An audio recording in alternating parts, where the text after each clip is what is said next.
안녕하세요. 반갑습니다. 야 주식 재무복 오늘 의자 신복TV의 신복입니다. 반갑습니다. 반갑죠? 저도 반가워요. 일주일 만에 찾아뵙게 되었습니다. 제가 주중에는 일을 해야 되기 때문에 일주일에 2종목 정도 읽어드리는 게 좀 어렵네요. 그렇지만 제가 다음 주부터는요 정말 기필코 2종목씩 읽어드리려고 합니다. 한 종목은 국내 주식을 읽어드릴 거고요, 한 종목은 해외 주식을 읽어드리겠습니다. 국내 투자자들이 국장만 하시는 분들 이제 드물어요, 그죠? 해외 주식도 하시는 분들이 되게 많기 때문에 제가 해외 주식 재무상태표를 다음 주부터는 읽어드리려고 합니다. 우리가 기본적으로 투자를 할 때는요 두 가지 경우입니다. 주린이들이요. 첫 번째, 누가 좋더라 하면 사는 거죠. 이 회사가 뭐 하는 회사인지, 이 회사가 뭐 기초 체력은 어떤지, 추세 이런 건 뭐 관심 없어요. 좋다고 하니까 사는 거예요, 그죠? 들어도 모르고 들으려고 하지도 않고 깜깜이 투자자, 그런 분들이 주식 투자 성공하기 힘듭니다. 물론 이 시장이 좋을 때는요 아무나 들어가도 수익을 챙길 수 있는 시장이 있을 수도 있죠. 그렇지만 시장이 그렇게 만만하지 않습니다. 그래서 우리는 기본적으로 재무상태표를 알아야 되기 때문에 제가 조금이나마 도움이 되고자 하는 마음으로 해외 주식을 다음 주부터 준비를 하도록 하겠습니다. 삼성증권에서 해외 주식 거래가 22일부터 바뀌는 걸로 알고 있어요. 22일부터는요 아마 프리장이 오후 6시부터 시작이 되고요, 나무하고 똑같아지는 거죠. 그리고 중요한 건요 애프터가 굉장히 길어집니다. 이달 말에 예정인 걸로 알고 있는데 이달 말부터는 해외 주식 거래가 애프터 장 종료 후 3시간까지 거래가 된다라고 하니까요 아마 많은 분들이 삼성증권을 이용하실 거라고 생각을 하고 그분들을 위해서 해외 주식 재무상태표 제가 열심히 읽어드릴 겁니다. 자, 알테오젠, 그럼 재무상태표 한번 들여다보도록 하겠습니다. 이 알테오젠 같은 경우에는요 한때 코스닥 가장 핫한 종목이었습니다. 22만 8천원까지 찍고요, 지금 현재 15만원까지 내려와 있는 상태입니다. 한 35% 정도는 토해냈다. 한 40% 정도 물려있는 사람들은 이 정도 마이너스를 기록하고 있는 사람들도 있을 것이다. 그래서 마음을 졸이는 사람들이 있을 것이다. 뭐 그렇게 생각이 드네요, 그죠? 그래서 마음 졸이시는 분들을 위해서 이 종목 들고 있어도 되는지 한번 펀더멘트를 살펴보도록 하겠습니다. 알테오젠 바이오 종목입니다. 바이오 종목에 투자할 때는 제가 어떻게 하라고 했죠? 이 배가 침몰할 때까지는 함께 해야 된다라고 제가 말씀을 드렸습니다, 그죠? 이게 좋은 곳으로 갈지 나쁜 곳으로 갈지는 알 수 없다. 그렇지만 함께 해야 된다. 그래야지 큰 수익을 누릴 수가 있다라고 말씀을 드렸습니다. 왜 제가 바이오주를 소개를 할 때는 배하고 배에 올라탔으면 뭐 배가 출항했으면 뭐 그런 표현을 하냐면요, 이 주식 기원 자체가 배하고 굉장히 밀접한 관계를 가지고 있습니다. 이 주식이 처음 만들어진 게 17세기인데 네덜란드에서 이 주식이 만들어졌습니다. 이 유럽에서는요 향신료가 굉장히 귀했습니다. 그래서 인도, 중국 이쪽에 향신료들이 굉장히 귀한 대접을 받아가지고 굉장히 고가로 팔렸습니다. 그런데 인도까지 네덜란드에서 인도까지 가려고 그러면요 항해 기간이 한 1년 정도 걸렸습니다. 그러니까 한번 항해가 실패를 하면 이게 손실률이 굉장히 크죠. 그래서 투자자들을 유치를 해가지고 손실을 분산을 시킵니다. 그렇게 손실을 분산을 시켜서 이익도 그럼 나눠야 되겠죠. 그래서 여기에 투자를 하는 사람들한테 언제든지 양도를 할 수 있는 정권을 나눠줬습니다. 그게 주식의 기운입니다. 이때 만들어진 이제 최초의 주식회사가 동인도 회사였습니다. 이 동인도 회사 굉장히 커졌죠. 왜? 여기에 투자의 매력도가 굉장히 컸습니다. 물론 리스크는 있었죠. 어떤 리스크가 있죠? 1년 동안 항해했다가 와야 되니까 이게 중간에 뭐 폭풍우를 만나가지고 침몰할 우려도 있었고요. 그리고 해적들을 만나가지고 빼앗길 우려도 있었죠. 여러가지 위험들이 도사리고 있었는데 그래서 이 위험률을 분산을 시킨 거고, 그렇게 해서 이게 투자자들이 굉장히 몰리다 보니까요 그래서 정권거래소가 생겨납니다. 네덜란드 암스테르담에 최초의 정권거래소가 생겨났습니다. 바이오주들, 펀더멘털 좋은 회사들 별로 드뭅니다. 그리고 바이오주들 같은 경우에는요 특히나 펀더멘털이 좋은 회사들은요 이미 성장을 다 했다라고 봐야 되겠죠. 그래서 성장에 대한 기대감이 없기 때문에 상승분이 없어요. 지금 현재 셀트리온이 지금 그 수준이죠. 이제 다 성장했다라고 보는 거죠. 성장에 대한 기대감이 없으니까 상승을 하질 못하는 겁니다. 결국 우리나라 주식 같은 경우에는요, 꿈을 먹고 가는 주식이 우리나라 주식입니다. 미국이 실적 장세라고 하면요, 우리나라는 꿈을 먹고 가는 장세다. 그렇게 이해를 하셔야 되겠죠. 그래서 기초적으로 펀더멘털을 보는 이유는 이 회사가 망할지 안 망할지 그것만 체크를 하시는 거예요. 특히 바이오 종목은. 알테오젠 한번 살펴보도록 하겠습니다. 이 알테오젠 아직 기말 보고서가 안 나왔기 때문에 2020년도 펀더멘털을 정확하게 분석할 수가 없습니다. 그래서 제가 매출액, 손익구조 30% 이상 변동사항이 나와가지고 이게 공시가 된 게 있어요. 여기에는 매출액이랑 그리고 당기순이익, 자산총계, 부채총계, 자본총계, 자본금, 그리고 영업이익까지 이렇게 공개가 되었습니다. 이걸 기준으로 해서 제가 산출을 했고요. 그리고 이걸 기준으로 해서 계산된 펀더멘털 어떤지 한번 살펴보도록 할게요. 그래도 회사는 들여다봐야 되겠죠. 본사는요, 대전에 있습니다. 설립일은요, 2008년 5월 13일입니다. 음력이 지금 13년 정도 됐네요. 그죠? 짧은 기간이 아닙니다. 상장일은요, 2014년 12월 12일 날 상장을 했습니다. 한 7년 정도 됐네요. 그죠? 종업원수는요, 82명이고요. 박순재 씨가 대표이사입니다. 발행 주식수는요, 총 2,800만 주고요. 그리고 유통 발행수는요, 우선주가 68만 6천 주가 있네요. 주요 주주로서는요, 박순재 씨 외 5인이 720만 주를 보유를 하고 있고요. 형인우 씨 외 2인이 170만 주를 보유를 해서 31% 정도를 지금 현재 대주주가 보유를 하고 있습니다. 주요 사업 영역입니다. 요거는 한번 읽어보시면 될 것 같고요. 제가 모멘텀을 따로 소개를 해드리도록 하겠습니다. 주요 제품 매출 구조는요, 기술 이전이 매출의 68.75%를 차지를 하고 있고요. 상품이 28.30, 제품이 2.95%의 매출 구조를 가지고 있습니다. 근로자 만족도를 한번 보겠습니다. 근로자들이 이 회사를 다니면서 어느 정도의 만족도를 가지고면서 이 회사에 헌신을 하고 있는지 이런 것도 파악이 필요한데, 그런 걸 볼 수 있는 게 이 근속연수입니다. 이 근속연수가 짧아요.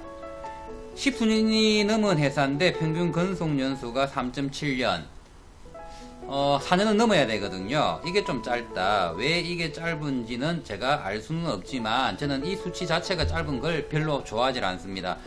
근로자들이 이 회사에 만족도가 높아야지 근속연수가 길어질 거 아니에요. 무엇을 하든지 간에 전문성이 필요합니다. 그러면 근속연수가 길어야지 이 근로자들이 전문성이 높아질 거 아니에요. 그죠? 그런 부분들을 생각을 했을 때는 근속연수 짧은 거는요, 저는 별로 좋아하지 않는데, 이 알테오젠이 근속연수가 짧다라는 거, 요게 조금 아쉽네요.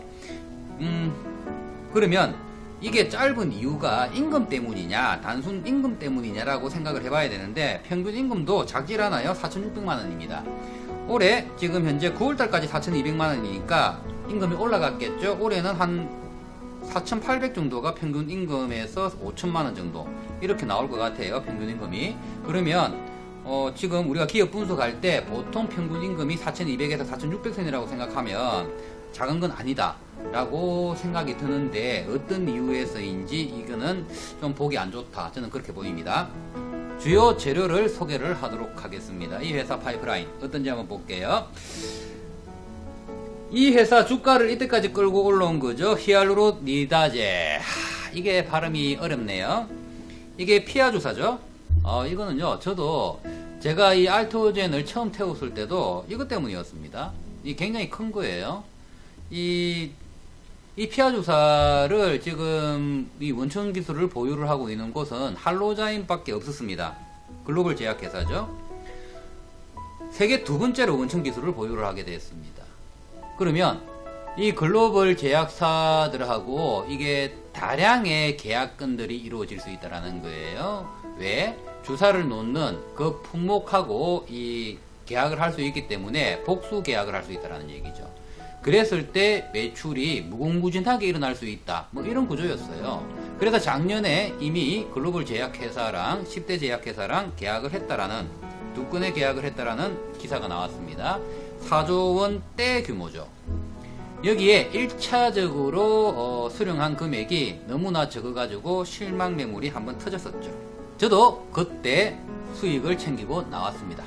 그 이후로 아직 들어가지 않고 있어요. 저는 계속 지켜보고 있는 추세입니다. 왜? 들어가고 싶은 종목이에요. 일단 이 파이프라인이 너무 좋아요. 두 번째는요, 차세대 항암 치료제인 ADC 항체 약물 접합 치료제입니다. 시장 규모는요 2020년 약 7조 원대 달할 것으로 예상이 되고요. 이걸로 할 수 있는 것들이 또 여러 가지가 있어요. 그래서 이것도 굉장히 좋은 재료입니다. 그리고 성장 호르몬 좋은 재료죠. 여기에 아일리아 바이오시밀러 좋은 재료입니다.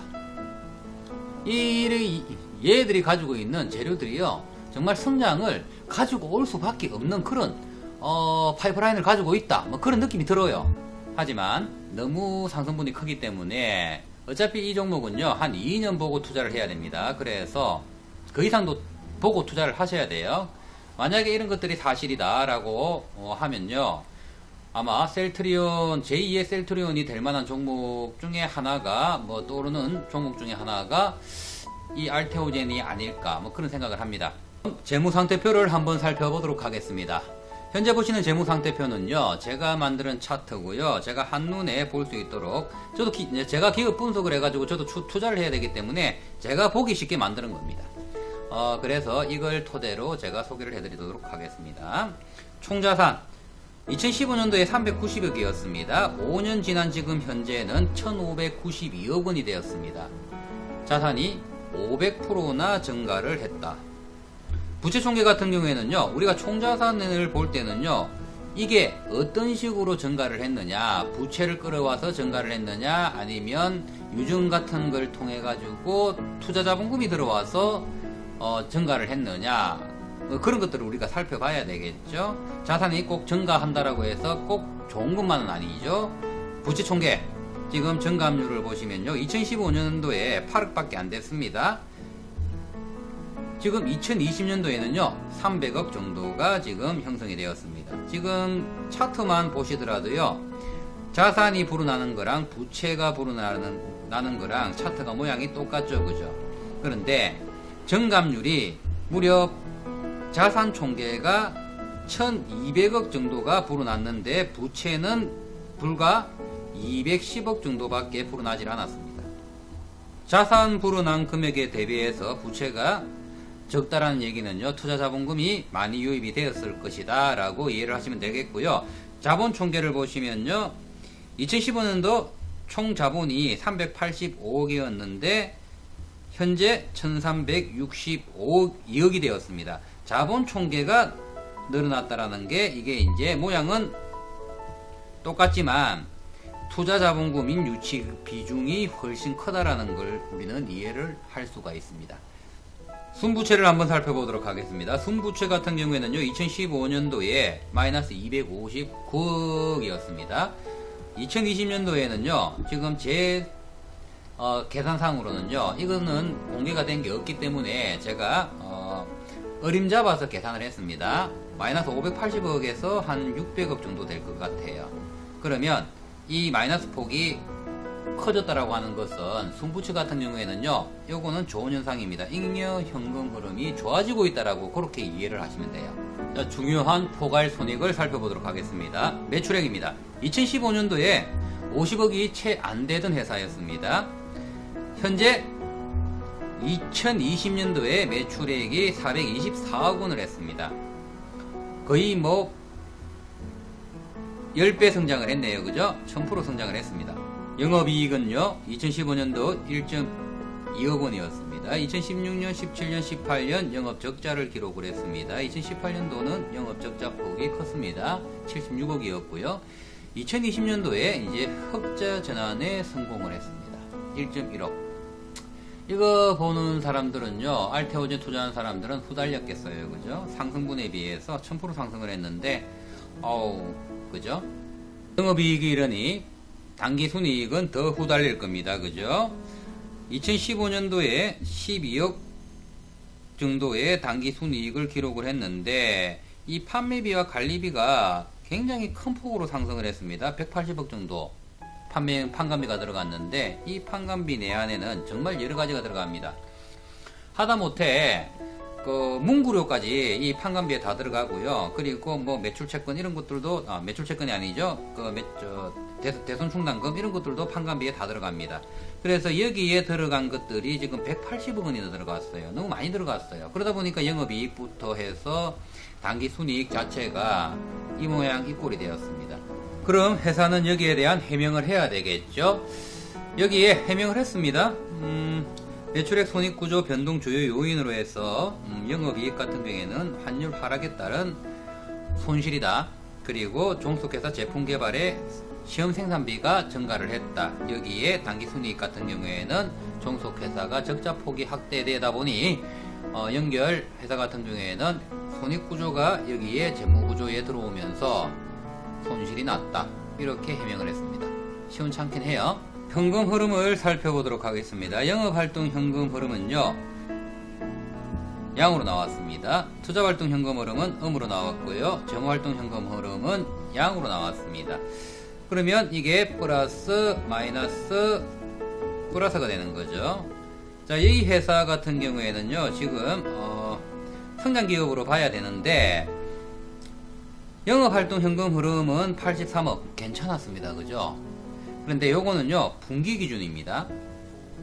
지금 기말 재무상태표가 안 나왔기 때문에 이건 제가 이미 당기순이익이 적자로 나왔기 때문에 이게 현금 흐름이 어떻게 될지 제가 모르겠어요. 그래서 이 부분은 제가 분기 기준이기 때문에 좀 기말에 요것보다 좀 더 나와가지고 현금 흐름이 좋아가지고 이 PCR 값이 좋아지면 이 회사 재무 구조에서 펀더멘털이 받쳐줄 수 있는 구조가 나온다. 그래서 이 기말 보고서는 꼭 지켜보셔야 됩니다. 영업활동 현금 흐름이 어떻게 나오는지.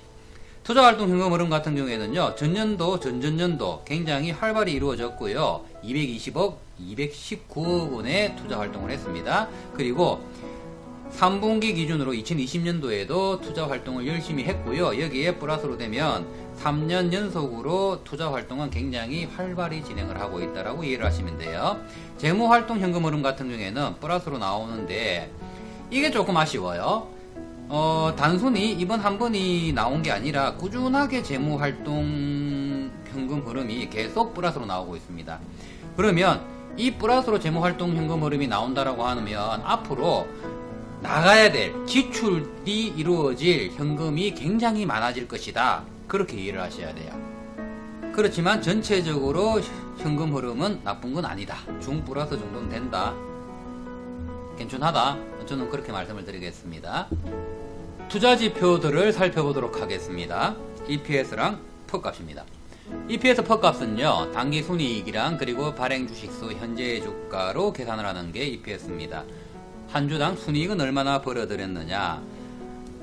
2020년도 요 값은 이미 나왔죠. 그죠? 마이너스 122원입니다. 한 주당 122원의 손실을 냈다. 지금 주가가 얼마죠? 15만원입니다. 그죠? 15만원 한 주당 투자를 해가지고 122원의 적자를 낸 겁니다.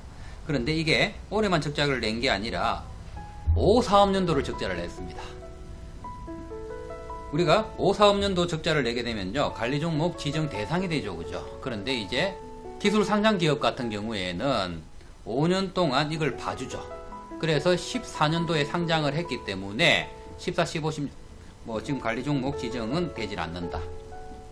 그래서 아직까지 기회는 많다. 그렇지만 한 주당 적자를 계속 기록하는 것은 별로 좋지 않다. 왜? 투자자들이 이런 걸 보고 단순히 모멘텀만 따라다니기에는 위험 부담이 있잖아요. 그죠? 이런 부분도 개선을 회사에서는 꼭 필요합니다. 자, PBR입니다. BPS입니다. 장부가치죠? 청산가치라고 하죠. 한 주당 청산을 했을 때, 이 회사 주식을 청산을 했을 때 얼마 받을 수 있느냐, 장부가로 얼마를 받을 수 있느냐, 이걸 보는 건데, 한 주당 4,852원입니다. 현재 주가가 15만원이기 때문에 배수로 따지면 31배 정도가 됩니다. 굉장히 높은 편이죠. 그렇지만 이게 이제 시장하고는 어느 정도 차이가 있느냐라고 우리가 좀 비교를 해봐야 되겠죠. 지금 현재 코스피 PBR 값이 지금 현재 3.8배입니다. 이 같은 동종 업종, 건강관리 업종들이 6.53배입니다. 이것들에 비해서 지금 현재 굉장히 높은 구간에 형성이 되어 있다. 그런데 이 BPS, PBR 값은요, 단순히 이렇게 높다라고 해서 뭐 긴장할 거 없어요. 왜? 이렇게 이해를 저는 이제 뭐 요걸 좀 다르게 좀 해석을 하는 게 이런 경우에요. 이미 주가가 많이 올랐기 때문에 이 BPS가 값이 PBR 값이 높아지는 건데, 이 PBR 값이 높아졌다라는 것은 성장 기대감이 반영이 되었다. 그래서 저는 PBR 값은 심리 지수라고 저는 생각을 합니다. 심리가 굉장히 많이 반영이 되었기 때문에 이런 값이 나온다. 그래서 성장 기대감도 같이 가지고 있다. 이렇게 얘기를 해야 되겠죠. 그럼 퍼 값이 요 모양 요 꼴이니 이걸 보완을 해줄 수 있는 게 이게 이제 주당 매출액입니다. 자, 주당 매출액 한 주당 이 회사의 매출은요 1,511원입니다. 15만원짜리 주식이 1,500원 매출을 일으킨 거죠. 1,500원 작아요, 그죠? 작은 편이에요, 그죠? 차트로 보시면 개선이 굉장히 많이 되었구나라고 하지만은요 그렇게 느끼실 수가 있는데, 이 한 주당 15,000원 투자해가지고 매출을 1,500원을 일으킨 거예요. 15,000원을 일으켜줘야지. 이래야지 펀더멘털이 받쳐줄 거 아니에요, 그죠? 그래서 지금 현재 PSR 값도 100배 정도 되는 겁니다. 이게 지금 이걸 받쳐주질 못하는 거예요. 그래서 지금 현재의 주가는 고평가가 되어 있는 게 맞죠. 굉장히 고평가가 되어 있습니다. 그래서 제가 기다리는 이유가 여기 있는 거예요. 아직까지 진입할 때가 아니다. 분명히 펀더멘털이 지금 현재 허술하니까 분명히 나는 좀 하락폭이 좀 있을 것이다. 조정폭이 있고, 그리고 어느 정도의 이걸 받쳐줄 수 있는 뭔가가 터져 나와야지 상승을 할 것이다. 상승을 하지 않을 것이라고 생각하진 않아요. 그럼 이 회사가 상승을 하려고 그러면 뭐가 터져 나와야 되느냐? 펀더멘털을 개선을 시켜줄 수 있는 게 뭔가가 터져 나와야 돼요. 이제는 추상적인 게 아니라 실질적인 거, 그러니까 매출에 직접적인 영향을 줄 수 있는 거, 그런 게 터져 나와야지 이게 들어왔기 때문에, 이 돈들이 들어왔기 때문에 이 멘털들이, 지수들이 다 낮아지겠구나, 그래서 받쳐주겠구나, 그런 느낌이 들어야 되는 거예요. 그래서 저는 그때까지 기다리는 거예요. 그때까지 기다렸다가 들어가도 충분하다. 저는 그렇게 생각을 하고 기다리고 있는데 갑자기 뭐가 떴죠? 무정이 떴어요. 그래서 갑자기 상승분이 나왔어요. 아니면 조금 더 흐를 것이라고 저는 생각을 하고 12만원 미만으로 한 번은 오지 않을까, 저는 그렇게 생각을 하고 있었는데, 이 회사에서 갑자기 무정으로 주가 방어를 했습니다. 그 외 투자 지표들을 살펴보도록 하겠습니다. 안정성 지표, 수익성 지표, 성장성 지표, 활동성 지표 중에서 지금 현재 분기 기준으로 계산되는 것들이 많기 때문에 대충 보고 넘어가도록 할게요. 요 두 개는 뭐 큰 차이는 없을 거예요. 그래서 이 부분은 뭐 괜찮은 편이에요. 단기 차익금을 상환할 능력 충분하고요. 이자 보상 비율은 영업이익률이 마이너스였기 때문에 이자 보상 비율이 지금 현재 마이너스로 표기가 되고 있는데, 이게 갚을 능력이 없는 회사가 아니기 때문에 무시하도록 하겠습니다.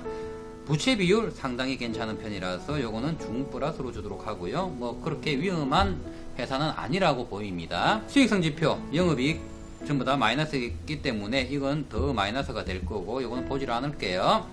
성장성 지표 같은 경우에는요, 매출액 증가율이 굉장히 눈에 띄죠, 그죠? 매출이 굉장히 많이 신장을 했다. 672% 전년도 대비해서 신장을 했기 때문에 요 부분 같은 경우에는 저는 중 플러스를 주도록 하겠습니다. 재고자산 회전율 같은 경우에는 7,615%가 증가를 했습니다. 재고자산 회전율이 굉장히 높죠. 70밖에 가돌았어요. 총자산 회전율 27%고요. 비유동자산 회전율도 183%입니다. 활발하게 지금 현재 활동을 하고 있다. 투자를 이어나가고 있다라고 보이고요. 이 부분에 대해서는 저는 상을 주도록 하겠습니다. 그래서 전체 지표 평가에서는 펀더멘털하고 다 따졌을 때 저는 지금 현재는 관망이 맞다라고 생각을 하는 겁니다. 그런데 이게 추세가 지금 아주 웃겨요. 지금 무증을 통해 가지고 이 추세가 지금 바뀐 거예요. 일봉 추세를 한번 보도록 하겠습니다. 자, 상승 추세 줄을 하나 그어 보겠습니다. 이렇게 줄을 그어 보면요, 상승 추세가 역추세로 꺾이는 지점이 이 지점이라는 걸 우리는 알 수가 있습니다. 그죠? 이때는 여기 어디에서 담아왔든지 이때는 팔았어야 되는 자리가 되겠죠. 그런데 이거는 결과론적으로 우리가 봤을 때 얘기고, 여기에 이 시점에 우리가 있을 때는 이게 여기에서 꺼질지 올라갈지는 모르는 거죠. 밟고 올라갈지는 신이 아는 것은 모르는 거예요. 그죠? 그러면 이미 이만큼 꺼졌다라고 하면 이때는 팔아야 되겠죠. 그죠? 그럼 여기에서 추세가 역으로 걸려 가지고 하락 추세를 꺼 보겠습니다. 그러면 이 자리가 사야 되는 자리가 맞죠. 지금 현재 이 자리에서 추세가 역추세에 걸렸다. 만약에 월요일날 여기에서 상승분이 나온다라고 하면 일정 부분의 상승분이 충분히 나올 것이다. 저는 그렇게 보입니다. 그럼 이 알테오젠 중장기로 길게 보시는 분들, 나는 한 2년 들고 갈래, 지금부터 담아서 가도 되냐, 뭐 이렇게 생각하시는 분들은요, 여기에서 1차 진입하는 게 맞죠. 상승분 절반 토해냈잖아요. 그죠? 여기에서 담아서 뭐 어떻게 됐든 이렇게 가든 뭐 저렇게 가든 여기에서 1차 진입을 하시는 건 맞고요.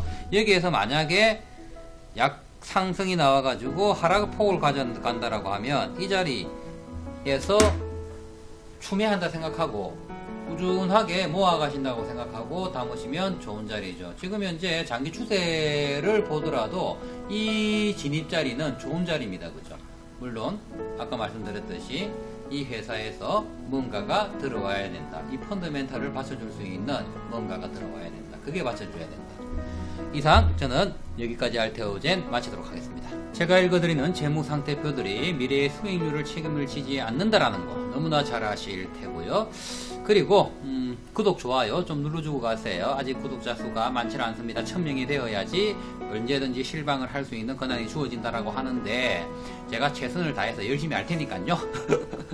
구독, 좋아요 좀 눌러주고 가세요. 안 누르고 그냥 도망가시는 분들 제가 저주할 거예요. 여기 코멘트 나가는 거 있죠? 여기에 해당되시는 분들은요, 언제든지 연락 주시고요. 그리고 해외 주식 이제 삼성증권이 개편이 많이 되니까요, 아마 애프터에서 3시간 이거는 굉장히 매력적인 거예요. 그래서 미리 삼성증권 계좌 개설하고 싶다라고 하시는 분들은요, 저에게 연락 주십시오. 그러면 제가 최선을 다해서 도와드리도록 하겠습니다. 감사합니다.